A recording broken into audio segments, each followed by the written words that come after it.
الحمد للہ رب العالمین والصلاة والسلام علی رسولہ الکریم فاعوذ باللہ من الشیطان الرجیم بسم اللہ الرحمن الرحیم.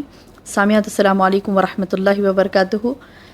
پچھلے درس میں ہم نے دیکھا تھا کہ اللہ کے رسول صلی اللہ علیہ وسلم پر اسراء و معراج ہوئی تھی اور نمازیں فرض ہوئی تھی اور آپ واپس آ کر مکے والوں کو اس چیز کی خبر دیے تھے.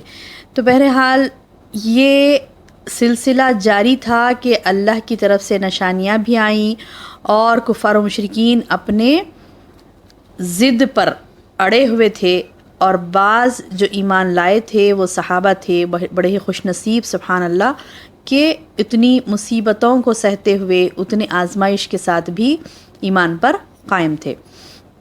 بہرحال وہ دور جب اللہ کے رسول صلی اللہ علیہ وسلم کو کھلا دعوت و تبلیغ کا حکم دیا گیا تھا، تو تب سے آپ کا طریقہ یہ تھا کہ آپ حج کے موسم اور عرب کے بازاروں کے ایام میں ان دنوں میں آپ قبائل کے خیموں اور ان کے ٹھکانوں پر تشریف لے جاتے تھے. یعنی بازار میں کیا ہوتا تھا، ایک ایک اپنا خیمہ ڈالتا تھا. تو وہ خیمہ کیا ہوتا ہے؟ خیمہ ہوتا ہے جیسے یہ دور کی شاپ سمجھیے. تو وہ خیمے ڈالتے تھے، اس وقت بازار لگتے تھے، اس میں خیمے ڈالتے تھے اور وہ ٹھکانوں پر وہ خیموں پر اللہ کے رسول صلی اللہ علیہ وسلم تشریف لے جاتے اور لوگوں کو اسلام کی دعوت دیتے تھے. جاہلیت کے دور میں عرب کے مشہور اور مکے سے قریب ترین 3 بازار تھے مشہور، ایک عکاظ، ایک مجنہ اور ایک ذوالمجاز. عکاظ، مجنہ اور ذوالمجاز. عکاظ یہ بازار نخلا اور طائف کے درمیان ایک بستی تھی جہاں فرسٹ ذی الحجہ سے یعنی پہلی ذی الحجہ سے 20 ذی القعدہ تک ذی القعدہ سے پہلی ذی القعدہ سے یہ عکاظ کا بازار نخلا اور طائف کے درمیان ایک بستی تھی جہاں پر پہلی ذی الحجہ سے پہلی ذی القعدہ سے لے کر جو ذی الحجہ سے پہلا آتا ہے مہینہ ذی القعدہ، تو پہلی ذی القعدہ سے لے کر 20 ذی القعدہ تک اس بستی میں یہ عکاظ کا بازار لگتا تھا. اس کے بعد لوگ مجنہ منتقل ہو جاتے تھے اور وہاں ذی القعدہ کے خاتمے تک بازار لگا رہتا تھا. یعنی ذی القعدہ کی پہلی 20 تاریخوں میں عکاظ کا بازار نخلا اور طائف کے درمیان لگتا تھا. اس کے بعد جو منتقل ہو جاتا تھا مجنہ کو، اور یہ مجنہ یہ بازار کب تک رہتا تھا؟ ذی القعدہ کے خاتمے تک رہتا تھا. پھر مجنہ کہاں تھا؟ یہ مجنہ مکے سے نیچے ایک وادی ہے مر الزہران نامی، وہ مر الزہران میں ایک مقام کا نام ہے.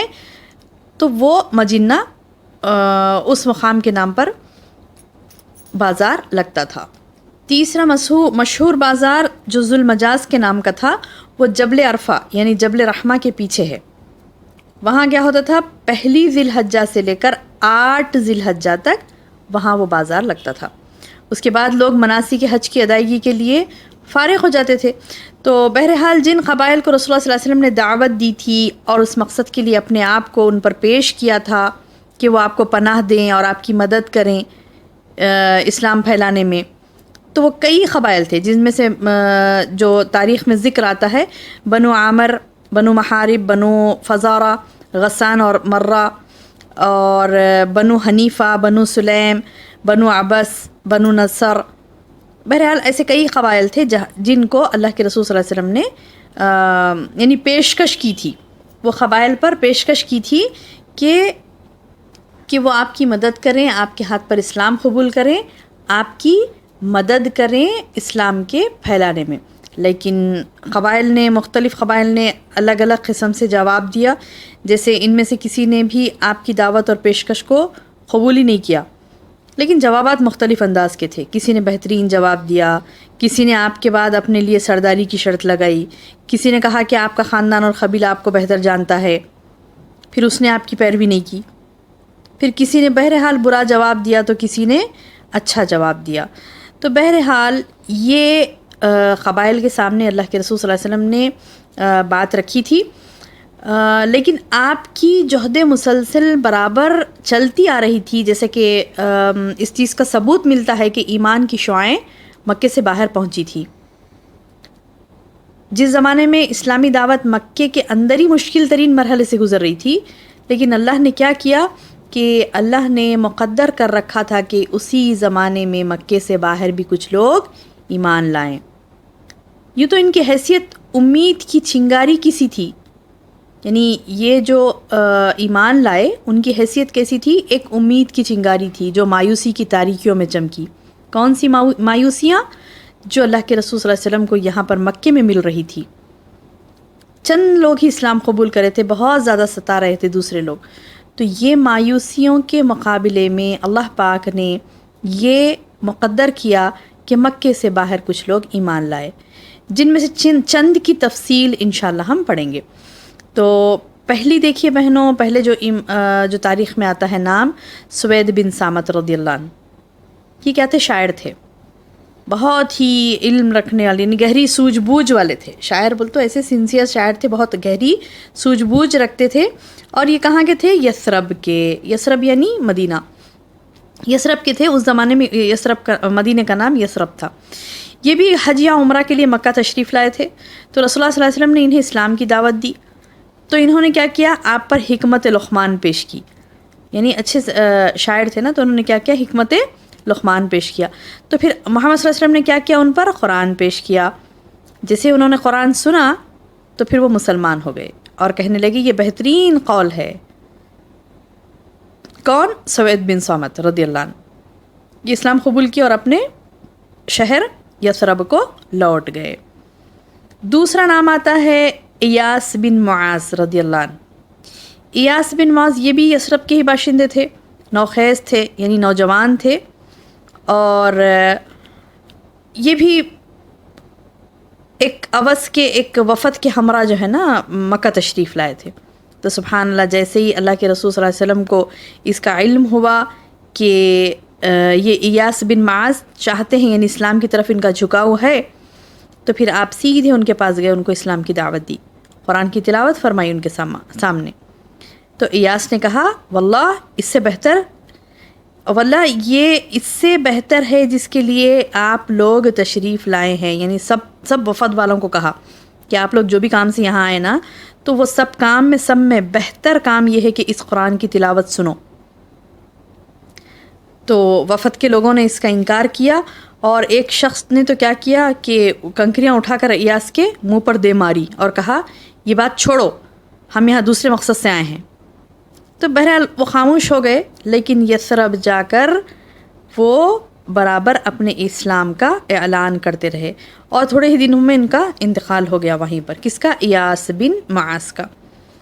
اور وفات کے وقت تاریخ میں آتا ہے کہ وفات کے وقت وہ مسلسل اللہ کی حمد و ثنا، اللہ کی تکبیر، اللہ کی تسبیح بیان کر رہے تھے. ساری قوم نے سنا، ساری قوم اس چیز کی گواہ ہے کہ وہ مسلمان ہو گئے تھے. اور تاریخ میں تیسرا نام آتا ہے جو افراد کو اسلام کی دعوت ملی تھی اور مسلمان ہو گئے تھے. تیسرا اہم نام آتا ہے ابو ذر غفاری رضی اللہ عنہ کا. انہیں نبی صلی اللہ علیہ وسلم کی بعثت کی اطلاع ملی تو انہوں نے کیا کیا؟ سوید بن سامت اور ایاس بن معاذ سے ملاقات کی، اور انہوں نے پتہ لگانے، یعنی ان سے ملاقات کی اور اسلام کے بارے میں معلومات کی. اس کے بعد اسلام کے تعلق سے مزید معلومات حاصل کرنے کے لیے اپنے بھائی کو مکہ بھیجا.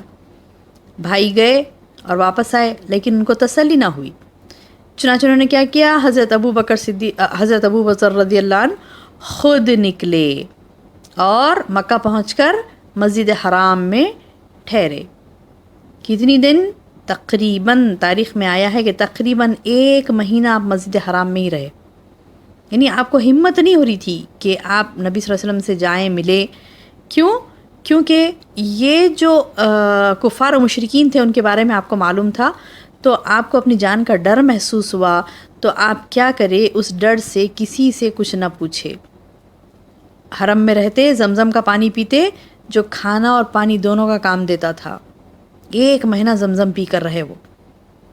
بالآخر ایک مرتبہ ایسا ہوا کہ حضرت علی رضی اللہ عنہ ان کو اپنے پیچھے پیچھے لے کر گئے اور رسول اللہ صلی اللہ علیہ وسلم سے ملوایا. حضرت ابو ذر رضی اللہ عنہ نے نبی صلی اللہ علیہ وسلم سے عرض کیا آپ ان پر اسلام پیش کریں. آپ نے اسلام پیش کیا اور وہ مسلمان ہو گئے وہیں پر. اور پھر انہوں نے جیسے ہی اسلام قبول کیا ان کو بہت ہمت آ گئی. کس کو؟ ابو ذر غفاری رضی اللہ عنہ کو. اور وہ کیا کہ سیدھا مسجد حرام گئے اور ٹھہر کر سب کے سامنے اعلان کیا اشہد ان لا الہ الا اللہ و اشہد ان محمد عبدہ و رسولہ. سننا ہی تھا کہ قریش نے اتنا مارا ان پر ٹوٹ پڑے، قریش کے لوگ ان پر ٹوٹ پڑے اور اتنا مارا کہ ایسا لگتا تھا کہ وہ مر جائیں گے، لیکن حضرت عباس رضی اللہ عنہ نے ان کو بچا لیا. دوسرے دن پھر آئے اور پھر یہی اعلان کیا، گواہی دی، کلمہ پڑھا. پھر قریش نے اتنا مارا کہ ایسا لگا کہ ان کو کچھ ہو جائے گا، لیکن سبحان اللہ پھر عباس رضی اللہ عنہ آئے اور انہوں نے ان کو بچا لیا. تو آگے دیکھتے ہیں بہنوں، اور نبی صلی اللہ علیہ وسلم کے جانثار صحابہ کیسے کیسے ایمان لائے، ان کے کیفیات کیا تھے جس کے ذریعے سے محمد صلی اللہ علیہ وسلم کی دعوت کامیاب ہوتے نظر آ رہی تھی. الحمدللہ انشاءاللہ ہم اگلے درس میں دیکھیں گے. السلام علیکم ورحمۃ اللہ وبرکاتہ.